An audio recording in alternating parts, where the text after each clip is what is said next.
적인 조절 붕괴가 결국 도달하는 최종 결과입니다. 이 과정은 되돌릴 수 없는 지점을 넘기 전까지 조용히 진행됩니다. 우리가 일상을 살아가며 미래를 계획하는 동안에도 나노플라스틱은 매일 매 순간 세포 하나하나를 손상시키고 있습니다. 나노플라스틱이 인체에 미치는 영향이 얼마나 심각한지를 깨닫는 것은 매우 두려운 일입니다. 더욱 충격적인 사실은 우리가 이에 대한 노출을 통제할 수 없다는 점입니다. 나노플라스틱은 우리가 숨쉬는 공기, 마시는 물, 먹는 음식물을 통해 끊임없이 체내로 유입되고 있습니다. 이는 이미 우리의 일상이 되었습니다. 오늘날 우리는 나노플라스틱이 뇌의 호흡 및 심장 박동 조절 중추를 교란하여 부정맥, 기관지 경련, 폐부종을 유발하고 그 결과 돌연사로 이어질 수 있다는 사실을 알고 있습니다. 그러나 가장 우려되는 점은 우리가 아직도 얼마나 많은 것을 모르는지입니다. 나노플라스틱에 대한 연구는 이제 막 시작되었으며 우리는 이 위협의 진정한 규모를 이제야 이해하기 시작한 단계에 불과합니다. 그러나 분명히 해야 할 점이 있습니다. 지금까지 들은 내용은 공상과학이 아닙니다. 이는 정전기 전하를 띤 나노플라스틱에 의해 촉발되는 실제 생물학적 메커니즘입니다. 이들은 우리 몸의 모든 시스템을 공격하여 만성 질환에 기여할 뿐만 아니라 돌연사를 초래할 수 있습니다. 그리고 그 영향은 현 세대에 그치지 않습니다. 나노플라스틱은 이미 우리의 아이들, 더 나아가 새로운 생명을 탄생시킬 수 있는 우리의 능력에까지 영향을 미치고 있습니다. 미세 플라스틱과 나노플라스틱에 의한 생식 건강 파괴. 현재의 과학적 증거는 미토콘드리아 기능 장애가 남성과 여성 모두에서 불임의 근본 원인일 수 있으며 수정, 임신, 배아 발달에도 부정적인 영향을 미친다는 점을 강하게 시사합니다. 남성의 경우 생식 능력은 충분한 수의 건강한 정자를 생산하는 능력에 달려 있습니다. 정자는 생존할 뿐만 아니라 난자에 도달해 수정할 수 있을 만큼의 운동성과 에너지를 지녀야 합니다. 이 에너지는 미토콘드리아에서 생성되며 정자 운동에 필요한 ATP를 제공합니다. 그러나 미토콘드리아 기능이 손상되거나 불안정해지면 정자 운동성이 감소하고 정자의 형태와 구조까지 변화할 수 있어 임신 가능성이 직접적으로 낮아집니다. 1973년부터 2018년까지 전 세계 남성의 정자 수는 60% 이상 감소했습니다. 생식력과 관련해 두 가지 중요한 지점이 있습니다.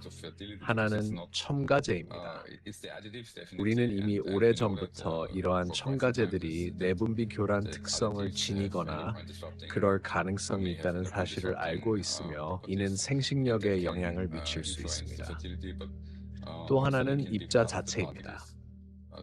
입자는 여러 방식으로 내분비 교란 물질을 이미 포함하고 있거나 표면에 형성되는 코로나를 통해 이러한 물질을 결합할 수 있습니다. 그 결과 이 물질들은 일종의 트로이 목마처럼 입자에 실려 체내로 유입될 수 있습니다. 즉, 두 경로 모두 존재합니다. 중국 과학자들이 수행한 연구에서는 모든 정액 샘플에서 미세 플라스틱이 발견되었습니다. 미세 플라스틱이 정자에 미치는 영향은 빠르고 파괴적입니다. 노출 후 불과 30분 만에 미토콘드리아 기능이 교란되고 DNA 손상이 시작됩니다. 이는 정자의 생존력을 감소시키며 임신을 거의 불가능하게 만듭니다. 동물 실험에서는 미세 플라스틱과 나노플라스틱이 고환에 축적되어 테스토스테론 결핍을 유발하고 정자 형성을 저해할 수 있음이 확인되었습니다. 미세 플라스틱과 나노플라스틱에 의한 발기기능 교란.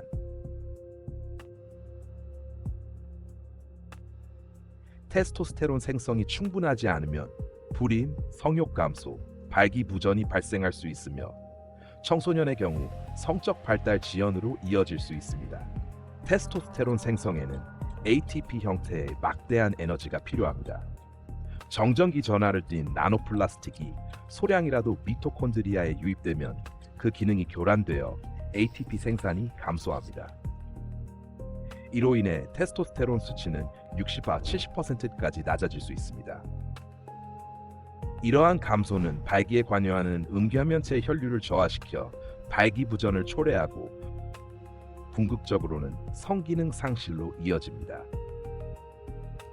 또한 정전기 전하를 띤 나노플라스틱은 신경자극 전달을 방해하여 성적 흥분 상태에서도 발기가 일어나지 않게 만듭니다. 이는 중국 안후이 의과대학의 연구로 확인되었으며 만성 미세 플라스틱 중독 상태의 동물에서 불과 한 달 만에 발기 기능 저하가 나타났습니다.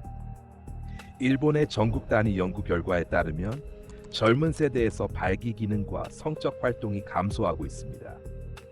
일본 남성 3명 중 1명, 약 1,400만 명이 발기부전을 겪고 있습니다. 특히 20-24세 남성에서는 성욕 저하,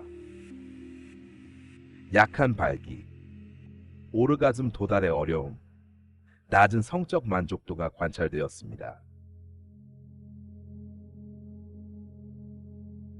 실제로 24세 연령층의 발기부전 유병률은 26.6%로 50-54세 남성에서 관찰된 27.8%와 거의 동일한 수준입니다. 이러한 우려스러운 추세는 일본에만 국한되지 않습니다. 전 세계 연구에 따르면 발기부전 증상은 전 세계 남성의 최대 75%의 영향을 미치며 이는 모든 연령과 모든 지역의 남성에게 나타날 수 있음을 보여줍니다. 1995년에는 전 세계적으로 1억 5,200만 명 이상의 남성이 발기부전을 겪고 있었습니다. 과학자들 추정에 따르면 30년 이내에 이 수치는 약 2배로 증가할 것으로 예상됩니다. 이 점을 생각해 보십시오. 단 하나의 신호만 실패해도 움직임은 발생하지 않고 생각은 형성되지 않으며 감정도 생겨나지 않습니다. 이는 인간 삶의 가장 친밀한 영역에서도 마찬가지입니다. 모든 것은 신경계와 혈관계 사이의 정밀한 협응에 달려 있습니다. 그리고 바로 이 섬세한 연결을 정전기 전하를 띤 나노플라스틱이 교란합니다. 발기부전은 더 이상 드문 질환이 아닙니다. 오늘날 전 세계 남성의 75%에서 증상이 관찰되는 광범위한 현실이 되었습니다. 개폐 확률이 75%나 되는 낙하산을 메고 뛰어내릴 수 있겠습니까? 이것이 오늘날 대부분의 남성들이 느끼는 현실입니다. 여성의 생식력 상황 역시 결코 덜 심각하지 않습니다. 2025년 한 연구에서는 18명 중 14명의 여성 난소 여포액에서 미세 플라스틱 입자가 발견되었으며 밀리리터 평균 2,000개 이상의 입자가 확인되었습니다. 이러한 자료는 미세 플라스틱과 나노 플라스틱이 혈액 여포 장벽을 통과할 수 있음을 시사합니다. 난소로 유입된 미세 플라스틱과 나노 플라스틱은 난자에 영향을 미치며 여성 생식계의 건강에 필수적인 핵심 메커니즘을 교란합니다. 그중 가장 중요한 메커니즘 중 하나가 미토콘드리아 기능입니다. 하나의 난자에는 10만 개에서 60만 개에 이르는 미토콘드리아가 존재하며 이들이 생성하는 에너지는 난자의 형성과 성숙, 수정, 그리고 이후 배아 조직의 성장과 발달 전 과정에 필수적입니다. 나노플라스틱 노출로 인한 미토콘드리아 기능 장애는 난자 성숙을 저해하고 수정 성공 가능성을 낮추며 심지어 배아 발달의 정지를 초래할 수 있습니다. 생식기관 내 나노플라스틱의 축적은 불임의 주요 원인 중 하나가 될 수 있습니다. 세계보건기구에 따르면 현재 전 세계 성인의 약 17.5%, 즉 6명 중 1명이 불임을 겪고 있습니다. 플라스틱 오염의 전 지구적 확산을 고려할 때 환경의학 및 생식건강 분야의 전문가 샤나 스완 교수는 2045년경 인류가 완전한 불임 상태에 이를 가능성을 경고하고 있습니다. 미세 플라스틱과 나노 플라스틱이 생명의 탄생에 미치는 영향. 임신 기간 동안 여성의 신체는 태아의 성장과 보호를 위해 최적의 조건을 조성합니다. 그러나 모체와 태아 사이의 주요 장벽인 태반조차도 플라스틱 나노 입자의 통과를 완전히 차단하지는 못합니다. 안토니오 라구사 교수가 이끄는 연구팀은 인간 태반에서 미세 플라스틱 입자를 최초로 검출하는 중대한 발견을 했습니다. 이 연구 결과는 인공 물질이 결코 도달할 수 없다고 여겨졌던 공간, 즉 새로운 생명이 시작되는 환경 내부에까지 플라스틱이 침투할 수 있음을 보여줍니다. 저는 이탈리아 사르데냐 남서부 술치스 지역에 위치한 피시나스라는 곳에 있었습니다. 이곳은 과거 광산지대가 있던 지역으로 매우 외딴 아름다운 장소입니다. 주변 수 킬로미터 반경에는 아무것도 없는 곳이었는데 해변을 걷던 중 형생색으로 반짝이는 작은 조각들이 눈에 들어왔습니다. 저는 아내에게 그것이 무엇인지 물었고 아내는 잠시 의아한 표정으로 플라스틱이라고 말했습니다.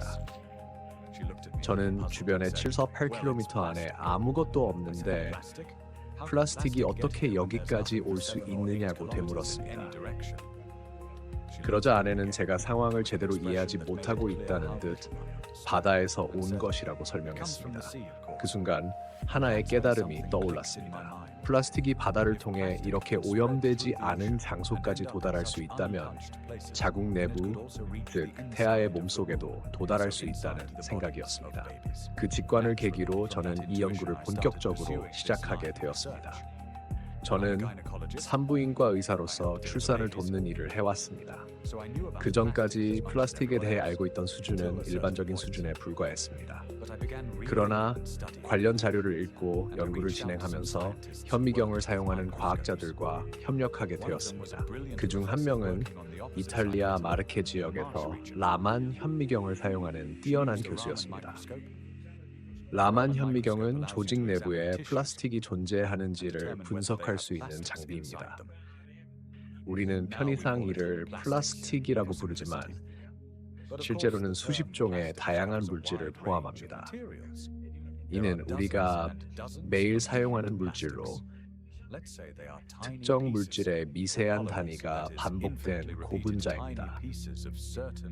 우리는 태반 샘플을 해당 교수에게 보내 분석을 의뢰했고 그 결과 태반 내부에서 플라스틱 입자를 최초로 확인할 수 있었습니다. 2021년에 발표한 이 논문은 큰 논란을 불러일으켰습니다. 태반, 즉 아기들이 존재하는 공간에서 플라스틱이 발견되었다는 사실이 많은 사람들에게 충격을 주었기 때문입니다. 바다에서 발견되는 플라스틱이 결국 아이들의 몸속에서도 발견된다는 점은 매우 충격적인 사실이었습니다. 미세 플라스틱과 나노 플라스틱이 태아에 미치는 영향. 플라스틱은 태반 내 염증 반응을 유발하고 혈류를 방해합니다.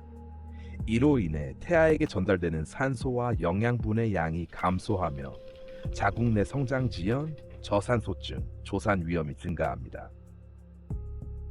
태반에 플라스틱이 많이 존재할수록 안타깝게도 조산으로 태어날 가능성이 높아집니다. 또한 이러한 아이들은 플라스틱 노출 수준이 낮은 경우에 비해 출생 체중이 더 작은 경향을 보입니다. 조산은 현재 인류가 직면한 가장 큰 문제 중 하나입니다.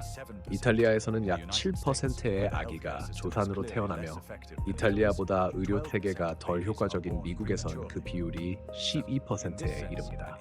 이러한 수치가 증가한다는 것은 생물학적, 가족적, 사회적 측면뿐 아니라 경제적 측면에서도 인류 전체에 더 큰 부담이 된다는 의미입니다. 이러한 입자들이 태반을 통과하여 폐하 내부에서도 발견되고 있다는 점이 확인되었습니다. 이는 인간이 생애의 매우 초기 단계, 즉 폐하 단계부터 이미 이러한 입자에 노출되고 있음을 의미합니다.